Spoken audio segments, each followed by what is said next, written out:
Assalamualaikum warahmatullahi wabarakatuh. Alhamdulillahil malikid dayyan, wassalatu wassalamu ala Muhammad sayyidi waladi adnan.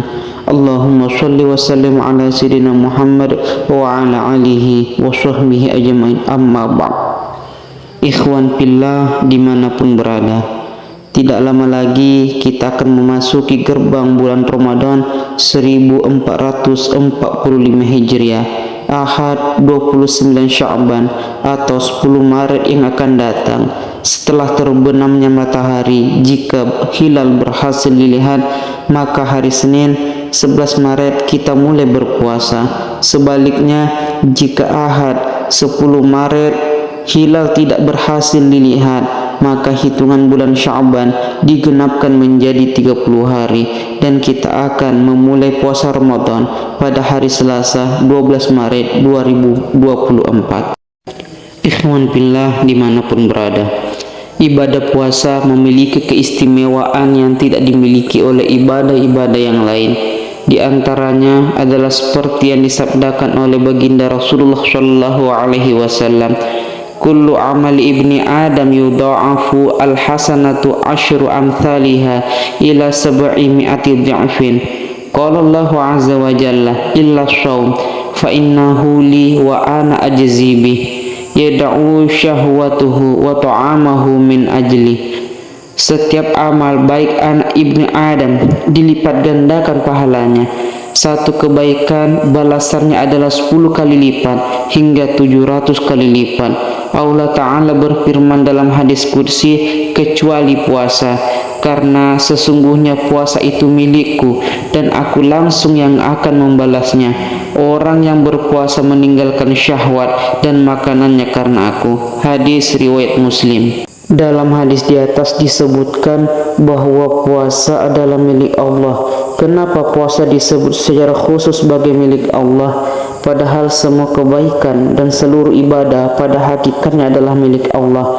Imam An-Nawawi dalam syarah Sahih Muslim menjelaskan bahwa yang dimaksud adalah karena puasa adalah ibadah yang jauh dari niat riya, melakukan ketaatan bukan karena Allah, tapi karena ingin mendapatkan pujian dari sesama hamba. Karena ketika seseorang sedang berpuasa, tidak ada seorang pun yang mengetahuinya kecuali Allah dan diri orang yang berpuasa itu sendiri. Berbeda dengan ibadah-ibadah yang lain yang tampak dan bisa dilihat oleh banyak orang, ibadah puasa tidaklah tampak dan tidak dapat ditampakkan kepada orang lain kecuali dengan ucapan dari pelakunya bahwa ia sedang berpuasa. Tidak bisa dibedakan antara orang yang tidak makan karena diet dengan orang yang tidak makan karena berpuasa. Orang yang sedang berpuasa sangat mudah baginya menyelinap ke dapur untuk makan dan minum, misalkan, lalu keluar dari dapur dan menampakkan diri seakan-akan ia masih berpuasa. Kenapa hal itu ia lakukan?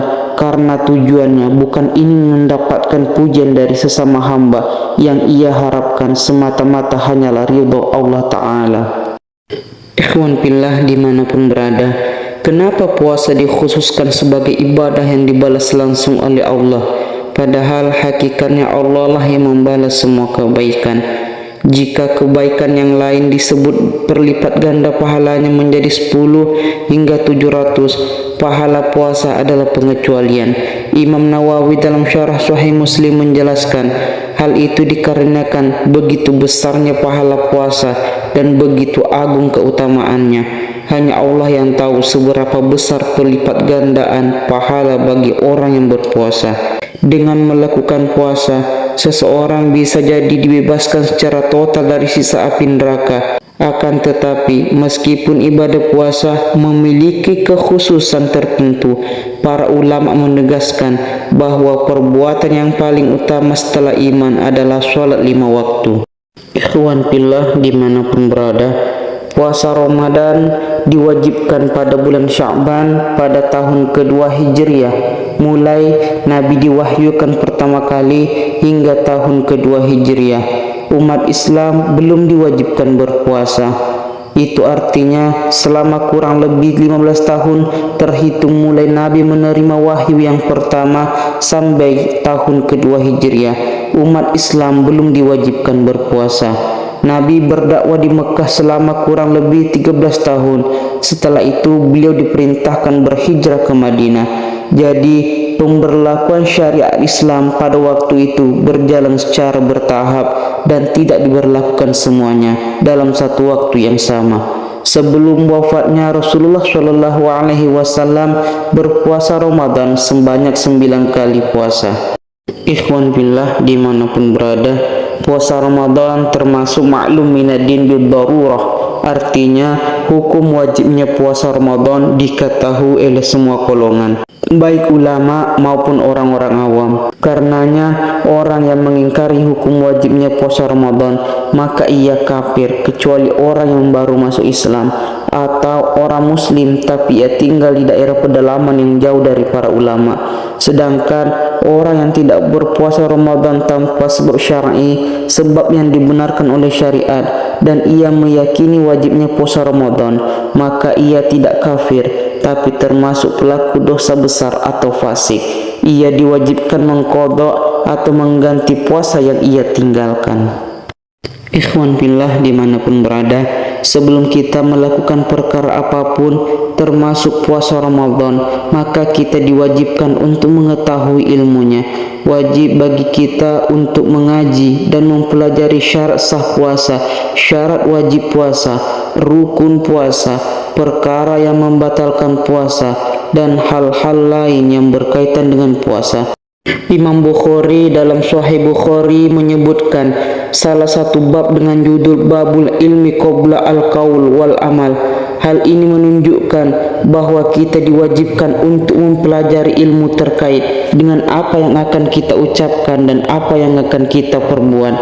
Menjelang Ramadan, marilah kita mempelajari ilmu yang berkaitan dengan puasa dan berbagai ibadah yang akan kita lakukan selama Ramadan. Jangan sampai kita tergolong sebagai orang-orang yang disebutkan dalam sabda Nabi Muhammad sallallahu alaihi wasallam, "Rubba qaimin laisa lahu min qiyamihi illa as-sahar, wa rubba shaimin laisa lahu min siyamihi illa al-ju' wal 'atas." Betapa banyak orang yang menghidupkan malam dengan bentuk-bentuk ibadah, tapi ia tidak mendapatkan apa-apa kecuali bergadang. Dan betapa banyak orang yang berpuasa tapi tidak mendapatkan apa-apa dari puasanya kecuali rasa lapar dan dahaga. Hadis riwayat Ibnu Majah, An-Nasai, Ibnu Hibban dan lainnya. Seseorang yang melakukan puasa lalu tidak mendapatkan apa-apa kecuali rasa lapar dan dahaga, bisa jadi karena akidahnya tidak benar, niatnya tidak benar, atau tata caranya tidak benar. Akidah yang benar, niat yang benar, dan tata cara melakukan puasa dengan benar, ketiganya tidak dapat diketahui kecuali dengan belajar dan mengaji ilmu agama.